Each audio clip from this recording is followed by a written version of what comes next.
সকলোলৈ জন্মাষ্টমীৰ শুভেচ্ছা দেই। প্ৰথম আজি দিনটো কি কৰোঁ তাকে বোলো আপোনালোকক দেখাই থাকোঁ। আজি প্ৰথম মই কেঁচা মিঠৈ, আমাৰ কৃষ্ণৰ প্ৰিয় কেঁচা মিঠৈ বনাবলৈ লৈছোঁ। এয়া জহা চাউলৰ পিঠাগুড়ি, ইয়াত মই পাউডাৰ গাখীৰ অলপ মিক্স কৰি লৈছোঁ, 4 চামুচমান হ'ব পাউডাৰ গাখীৰ মিক্স কৰি লৈছোঁ। আমাৰ মানে ঘৰৰ হিচাপত বনাইছোঁ, বেছি নহয় আৰু।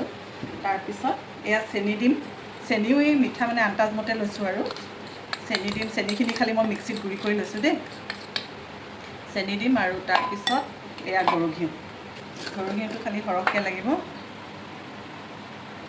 সকলোৱেতো জানেই, হ'লেও মইনো আজি জন্মাষ্টমী কি কৰিছোঁ। নামঘৰলৈ যেতিয়া নাযাওঁ বিশেষ অসুবিধাৰ বাবে, সেইবাবে ঘৰতে বোলো ল'ৰা ছোৱালীকেইটাৰ লগত আৰু অকণমান কৰি দেখুৱাওঁ। ঘিউটো খালি সৰহকৈ লাগিব, বাকী পানী চানী মিক্স কৰিব নালাগে আৰু ডাইৰেক্ট এনেকৈ হেৰি কৰি বনাই থাকিলে হ'ল। মই হাত চাত ধুই আহিছোঁ আকৌ দেই, হাতেৰে চুইছোঁ, নহ'লে নহ'ব। এয়া মই আটা মঠা নিচিনা একদম পূৰা এনেকৈ মঠি ল'লোঁ পিঠাগুড়িখিনি। এক ফুটাও পানী দিয়া নাই দেই, অকল চেনি, গৰু ঘিউ আৰু গাখীৰ, পাউডাৰ গাখীৰ মিলাই লৈছোঁ। তেনেকৈয়ে মঠি পেলাই সানি লৈছোঁ, যিমানটো আকাৰত নিজৰ ইচ্ছা অনুযায়ী। মই মানে এবাৰ নামঘৰত খাইছিলোঁ, ইমান মজা লাগিলে, সেইটো কাৰণে বোলো নাই নিজে ট্ৰাই কৰিছোঁ। কিন্তু পাউডাৰ গাখীৰটো সকলোৱে নিদিয়ে দেই, কিছুমানে লিকুইড গাখীৰটো ইউজ কৰে, গৰু গাখীৰো দি দিয়ে। এবাৰ বনাই খাই চাব। বাকী আৰু আজিৰ দিনটোত কি কৰোঁ দেখাই থাকিম, আপোনালোকে চাই থাকিব দেই।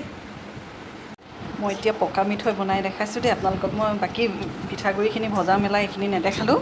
মই কি কৰিছোঁ, জহা চাউলৰ পিঠাগুড়ি লৈছোঁ আৰু আপোনাৰ জহা চাউলৰ পিঠাগুড়িখিনি মানে মই হেৰি কৰি ল'লোঁ, শুকানকৈ নহয়, তিয়াই পেলাই এনেকৈ ভালকৈ মঠি ল'লোঁ, আটা মঠা নিচিনাকৈ। তাৰপিছতে ইয়াত মই জালুকৰ গুড়ি অকণমান দিছোঁ আৰু গৰু ঘিউ বেলেগ আৰু গুড়খিনি প্ৰথম গলাই ল'লোঁ। গলাই পেলাই হেৰি কৰিলোঁ, গলাই হোৱাৰ পিছত আপোনাৰ পিঠাগুড়িখিনি তাত দি দিলোঁ। তাৰপিছত এইখিনি অলপ লৰাই পেলাই হওঁতে তাৰপিছত লাডুকেইটা বান্ধিছোঁ। এতিয়া অলপ কষ্ট হয় কিন্তু গৰমে গৰমে কৰিব লাগিব। ঠিক আছে।